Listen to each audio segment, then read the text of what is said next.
Hello guys, ഞാൻ ഇന്ന് present ചെയ്യാൻ വന്നത് കെനിയനെ കുറിച്ചാണ്. കെനിയ ഒരു സൗത്ത് ആഫ്രിക്കൻ കൺട്രിയാണ്.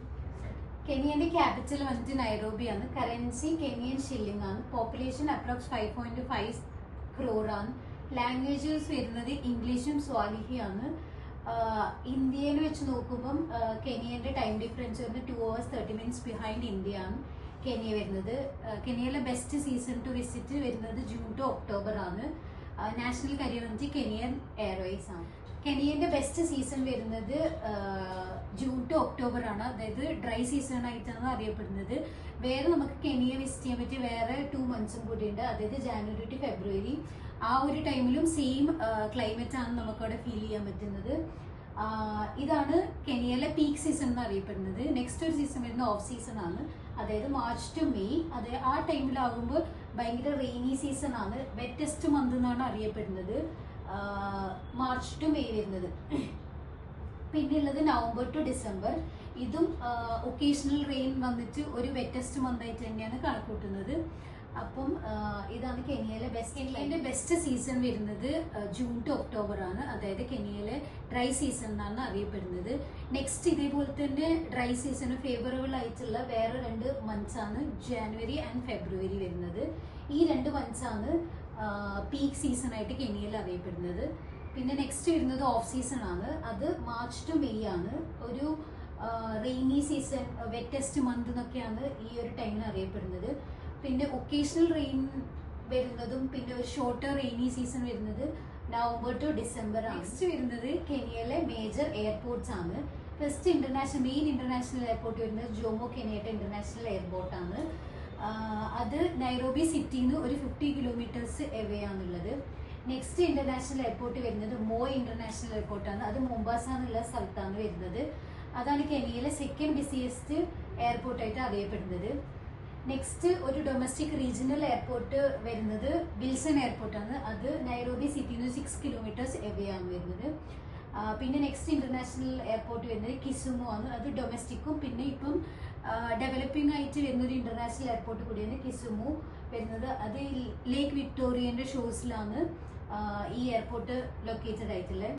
നെക്സ്റ്റ് ഒരു ഇന്റർനാഷണൽ എയർപോർട്ട് വരുന്നത് ഗുണ്ട ഇന്റർനാഷണൽ എയർപോർട്ടാണ്. അതായത് ഒരു ഡൊമസ്റ്റിക് എയർപോർട്ടാണ്. സൗത്ത് കോസ്റ്റിൽ നിയർ ഡയാന ബീച്ചിലേക്കാണ് വരുന്നത് ആ ഒരു എയർപോർട്ട്. ഇതൊക്കെയാണ് മെയിൻ എയർപോർട്ട്സ് ഇൻ കെനിയ വരുന്നത്. നെക്സ്റ്റ് ടോപ്പിക് വരുന്നത് കെനിയയിലെ അട്രാക്ഷൻസ് ആണ്. കെനിയയിലെ ഫസ്റ്റ് മെയിൻ അട്രാക്ഷൻ വരുന്നത് മാസൈമാര നാഷണൽ റിസർവ്. മാസൈമാര ഫേമസ് ആയിട്ടുള്ളത് അവിടുത്തെ വൈൽഡ് ബീസ് മൈഗ്രേഷൻ ആണ്. അതായത് ജൂൺ ടു ഒക്ടോബർ ടൈമാണ് മൈഗ്രേഷൻ നടക്കുന്നത്.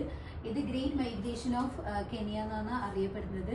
തെൻസാനിയന്ന് ഒരു 6.5 million ഓഫ് വൈൽഡ് ബീസ്റ്റും അതുപോലെ തന്നെ സീബ്രാസും മാര റിവർ എന്ന് പറഞ്ഞിട്ടുള്ള റിവർ ക്രോസ് ചെയ്തത് കെനിയയിലേക്ക് ഫുഡും വെള്ളത്തിനും വേണ്ടിയിട്ട് കെനിയയിലേക്ക് മൈഗ്രേറ്റ് ചെയ്യുന്ന ഒരു ടൈമിനാണ് ഗ്രേറ്റ് മൈഗ്രേഷൻ എന്ന് അറിയുന്നതിനാണ് നമ്മൾ ഗ്രേറ്റ് മൈഗ്രേഷൻ ഓഫ് വൈൽഡ് ബീസ് എന്ന് അറിയപ്പെടുന്നത്. നെക്സ്റ്റ് നമ്മുടെ ഒരു അട്രാക്ഷൻ വരുന്നത് മാസേ വില്ലേജ് വിസിറ്റ് ആണ്. അതായത് ഈ നാഷണൽ പാർക്കിന്റെ ഉള്ളിൽ ലൊക്കേറ്റ് ചെയ്തിട്ടുള്ള അവിടുത്തെ കൾച്ചറൽ മാസേ വില്ലേജ് വിസിറ്റ് ചെയ്യുന്നതാണ് നെക്സ്റ്റ് ഒരു ആക്ടിവിറ്റി എന്ന് പറയുന്നത്. അതിനുള്ളിൽ തന്നെ നമുക്കൊരു ബേസ് ക്യാമ്പ് ആക്ടിവിറ്റി വരുന്നത് ഹോട്ട് എയർ ബലൂൺ സഫാരിയാണ്. നമുക്ക് സ്കൈയിൽ നിന്നിട്ട് ഈ ഗ്രേറ്റ് മൈഗ്രേഷൻ കാണാനും അതായത് ആനിമൽസിനെ കാണാനും പറ്റുന്ന ഒരു ഇതാണ് ഹോട്ട് എയർ ബലൂൺ സഫാരി. അത് അവിടുത്തെ ഒരു മെയിൻ അട്രാക്ഷൻ കൂടിയാണ്. ഇന്ത്യയിലെ നെക്സ്റ്റ് ഒരു അട്രാക്ഷൻ വരുന്നത് ആംബുസെലി നാഷണൽ പാർക്കാണ്. അതായത് അതിന്റെ പ്രത്യേകത എന്ന് വെച്ചിട്ടുണ്ടെങ്കിൽ നമുക്ക് അവിടുന്ന് മൗണ്ട് കിളിമഞ്ചാരോന്റെ ആഫ്രിക്കയിലെ ഹയസ്റ്റ് പീക്കിന്റെ വ്യൂ കൂടി കാണാൻ പറ്റുന്ന ഒരു നാഷണൽ പാർക്കാണ് ആംബുസെലി നാഷണൽ പാർക്ക്. അവിടെ നമുക്ക് കൂടുതലായിട്ട് കാണാൻ പറ്റുന്ന ആനിമൽസ് എന്ന് വെച്ചിട്ടുണ്ടെങ്കിൽ എലിഫന്റ്സ്, പിന്നെ leopards, wild dogs, giraffe, lions, zebras, mongoose, പിന്നെ ഓവർ 600 സ്പീഷീസ് ഓഫ് ബേർഡ്സിനെയാണ് നമുക്ക് അവിടെ കാണാൻ വേണ്ടി. ആംബുസെലി ഫേമസ് ആയിട്ടുള്ള അവിടുത്തെ best place to view herds of elephants എന്നാണ് ആംബുസെലി അറിയപ്പെടുന്നത്. നെക്സ്റ്റ് അവിടെ എൻട്രി ടൈം വരുന്നത് നമുക്ക് 6 AM ടു ഈവനിങ് 6:15 വരെയാണ് നമുക്ക് ആംബുസെലി നാഷണൽ പാർക്ക് വിസിറ്റ് ചെയ്യാനുള്ള ഒരു ടൈം വരുന്നത്. ഇന്ത്യയിൽ നെക്സ്റ്റ് ഒരു ബ്യൂട്ടിഫുൾ ആയിട്ടുള്ള അട്രാക്ഷൻ വരുന്നത് ലേക്ക് നാക്കുറു ആണ്. ലേക്ക് നാക്കുറു അറിയപ്പെടുന്നത് shallow lake supporting the great bird life എന്നാണ്. ലേക്ക് നാക്കുറു ഫേമസ് ആയിട്ടുള്ളത് ഫ്ലെമിംഗോസിനാണ്. ബിക്കോസ് നമുക്ക് അവിടെ പോയി കഴിഞ്ഞിട്ടുണ്ടെങ്കിൽ ഒരു ഗ്രൂപ്പ് ഓഫ് അതായത് ഒരു ലാർജ് ഗ്രൂപ്പ് ഓഫ് ഫ്ലെമിംഗോസിനെ കാണാൻ വേണ്ടി പറ്റും. അതാണ് അവിടുത്തെ ഏറ്റവും ബ്യൂട്ടിഫുൾ വ്യൂ എന്ന് പറയുന്നത്. അല്ലാതെ നമുക്ക് വേറെ ബേർഡ്സിനെയും അവിടെ കാണാൻ വേണ്ടി പറ്റും. അതായത് ബിഗ് ഫ്ലോക്സിനെ, പെലിക്കൺസിനെ, പിന്നെ അല്ലാതെ ചെറിയ ചെറിയ ബേർഡ്സിനെയൊക്കെ നമുക്ക് അവിടെ കാണാൻ വേണ്ടി പറ്റും.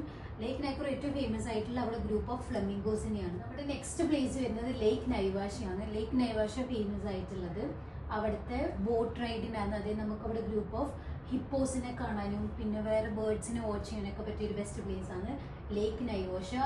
അവിടെ നമുക്കൊരു മെയിൻ ആക്ടിവിറ്റി വരുന്നത് ഡ്രൈവ് ത്രൂ ലേക്ക് നൈവാഷയാണ്.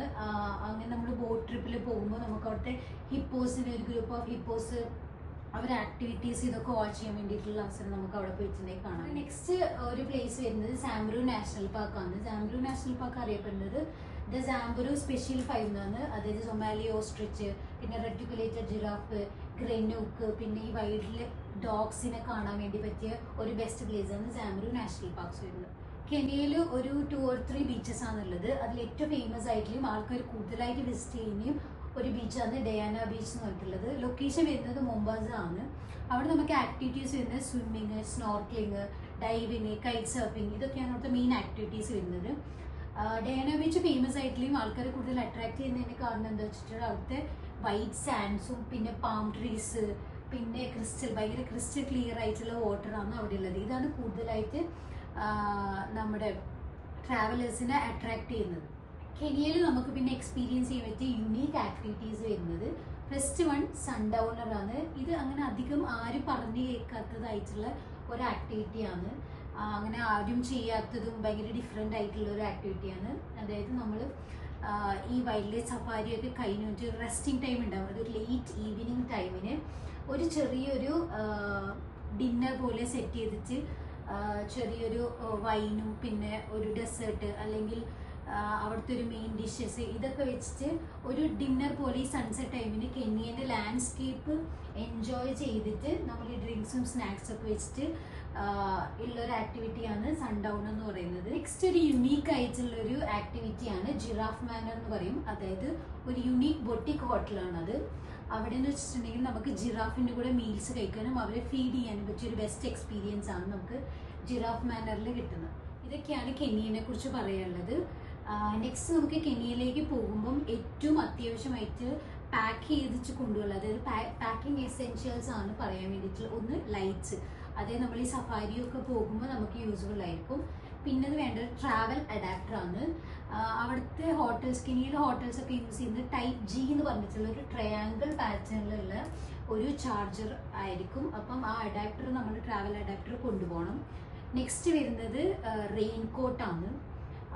പിന്നെ വരുന്നത് ഇയർ പ്ലഗ്, പിന്നെ hiking shoes, sandals, water bottle, പിന്നെ ഈ ഇൻസെക്ട്സിനെ പ്രിവെൻറ്റ് ചെയ്യുന്ന മെഡിസിൻസ്, പിന്നെ ക്യാമറ, ബൈനോക്കുലേഴ്സ്, പിന്നെ മെയിനായിട്ട് വേണ്ടത് സൺസ്ക്രീൻ. ഈ സഫാരിക്കൊക്കെ പോകുമ്പോൾ നമ്മൾ ഈ മോർണിംഗ് നൂൺ ആ ഒരു ടൈമിനാണ് പോകുന്നത്. അപ്പോൾ സൺസ്ക്രീൻ നമുക്ക് ഭയങ്കര ഇമ്പോർട്ടൻ്റ് ആണ്.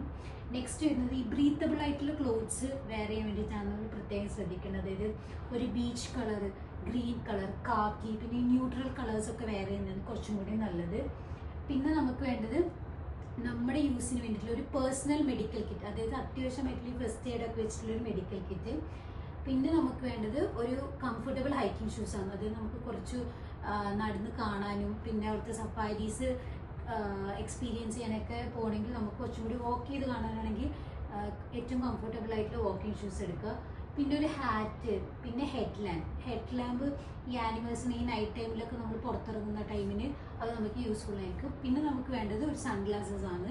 അത് നമുക്ക് ഈ വെയിലിൽ നിന്ന് പ്രൊട്ടക്ട് ചെയ്യാൻ വേണ്ടിയിട്ടാണ് സൺസ്ക്രീൻ, സൺഗ്ലാസ്, ഇതൊക്കെയാണ് നമുക്ക് അവിടെ പോകുമ്പോൾ ഏറ്റവും ഇമ്പോർട്ടൻ്റ് ആയിട്ടുള്ള പാക്കിംഗ് എസെൻഷ്യൽസ് വരും. നെക്സ്റ്റ് നമുക്ക് കെനിയയെ കുറിച്ച് കുറച്ച് ഇൻട്രസ്റ്റിംഗ് ആയിട്ടുള്ള ഫാക്ട്സ് നോക്കാം. കെനിയ അറിയപ്പെടുന്നത് the birth place of safari എന്നാണ്. സഫാരി എന്നുള്ള വേർഡിൻ്റെ മീനിങ് അവരെ സ്വാഹിലി ലാംഗ്വേജിൽ ജേർണി എന്നാണ്. കെനിയ അറിയപ്പെടുന്നത് the original home of safari tourism എന്നാണ്. അതായത് best place to visit for safari experience ആണ് കെനിയ അറിയപ്പെടുന്നത്. നെക്സ്റ്റ് വരുന്നത് ഗ്രേറ്റ് മൈഗ്രേഷൻ ആണ്.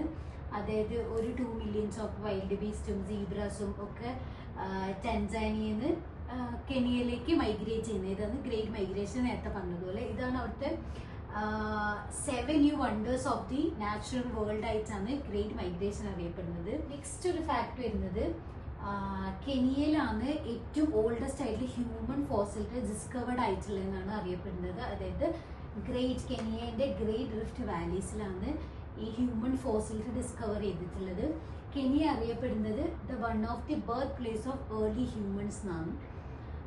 നെക്സ്റ്റ് വരുന്നത് Kenya is known as the land of champions in athletics ആണ് പറയുന്നത്. എസ്പെഷ്യലി വരുന്നത് ഈ കലഞ്ചിൻ ട്രൈബിൽ നിന്നുള്ള ആൾക്കാരാണ് കൂടുതലായിട്ട് ഈ അത്ലറ്റിക്സിൻ്റെ, അതായത് ഈ land of champions, athletic champions ആയിട്ടുള്ള ഭയങ്കര ഫേമസ് ആയിട്ടുള്ള അത്ലറ്റ്സ് ഒക്കെ വരുന്നത് ഈ ഒരു ട്രൈബിൻ്റെ ഗ്രൂപ്പിൽ നിന്നാണ്. നെക്സ്റ്റ് ഒരു ഇൻട്രസ്റ്റിംഗ് ഫാക്ട് വരുന്നത് Kenya is one of the few places on the earth where you can see the big five എന്നാണ് അറിയപ്പെടുന്നത്. ചുരുക്കം ചില സ്ഥലങ്ങളിൽ മാത്രമേ നമുക്ക് ഈ ബിഗ് ഫൈവ്, അതായത് lions, leopards, elephants, buffalo and rhino ഇവരെ ഒന്നിച്ച് സ്പോട്ട് ചെയ്യാൻ പറ്റുന്നത്. അതിലൊരു പ്ലേസ് ആണ് കെനിയ അറിയപ്പെടുന്നത്. ലാസ്റ്റ് ഫാക്ട് അബൌട്ട് കെനിയ വരുന്നത് the great rift Valley runs through Kenya ആണ്.